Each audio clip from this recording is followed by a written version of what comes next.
जय हिंद दोस्तों। स्वागत है आपका अपने यूट्यूब चैनल ओनली डिक्टेशन में। हिंदी एडिटोरियल डिक्टेशन 80 वर्ड्स पर मिनट शुरू होगी 3 सेकंड बाद। सरकार में उच्च पद पर रहते हुए राजनेताओं को सबसे पहले अपनी भाषा और व्यवहार को संयमित और संतुलित रखने के प्रति सचेत होना चाहिए, मगर ऐसा लगता है कि मालदीव सरकार के कुछ मंत्री खुद ही अपने व्यक्तित्व की गरिमा का ध्यान रखना ज़रूरी नहीं समझते और वे किसी मसले पर अपनी राय जाहिर करते हुए अन्य देशों के नेताओं की मर्यादा का हनन करने से नहीं चूकते। दरअसल भारत के प्रधानमंत्री और लक्षद्वीप को लेकर उनके अनुभवों के संदर्भ में मालदीव सरकार के कुछ मंत्रियों ने जैसी बातें की वे न केवल अपरिपक्व प्रतिक्रियाएं थीं, बल्कि कई लिहाज से आपत्तिजनक भी थीं।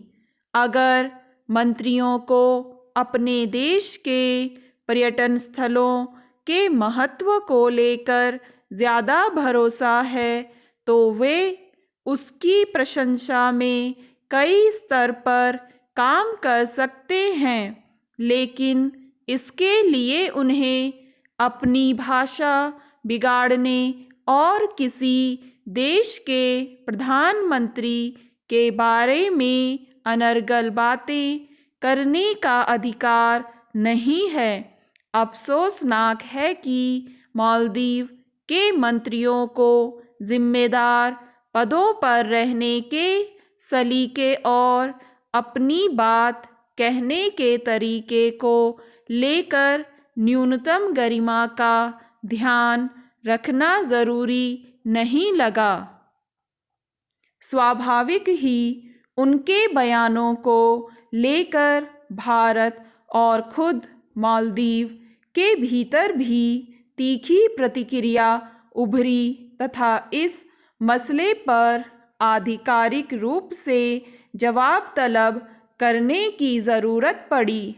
गौरतलब है कि सोमवार को भारत में मालदीव के राजदूत को विदेश मंत्रालय ने तलब किया और वहां के कुछ मंत्रियों द्वारा सोशल मीडिया पर की गई टिप्पणियों पर गंभीर चिंता व्यक्त की गई।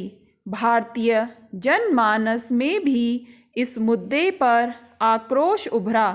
मामले के तूल पकड़ने पर मालदीव सरकार ने संबंधित तीनों मंत्रियों को निलंबित कर दिया। अव्वल तो किसी व्यक्ति या नेता के भीतर ऐसा विवेक खुद होना चाहिए कि उसके विचार, उसकी भाषा और अभिव्यक्ति परिपक्व हों और वह अपने साथ साथ दूसरों की गरिमा का ख्याल रखने का जरिया बने। सरकार में मंत्री बनने के साथ किसी भी नेता पर यह अतिरिक्त जिम्मेदारी आ जाती है कि उसकी गतिविधियों से लेकर बयान तक से खुद उसकी सरकार और उसके देश के लिए कोई असहज स्थिति न पैदा हो। अगर ऐसा स्वाभाविक तरीके से नहीं होता तो उसे अपने पद की जिम्मेदारी और गरिमा के मुताबिक बर्ताव करने का प्रशिक्षण दिया जाना चाहिए। मालदीव के मंत्रियों ने बिल्कुल बचकाने और बेलगाम तरीके से जिस तरह अपने बातूनी होने का परिचय दिया, वह भारतीयों के लिहाज से आपत्तिजनक था और खुद उनके देश और वहाँ की सरकार के लिए असुविधा की स्थिति पैदा करने वाला। स्टॉप। दोस्तों, अगर आपको ये डिक्टेशन पसंद आए तो लाइक करें, सब्सक्राइब करें और अपने दोस्तों के साथ भी शेयर करें।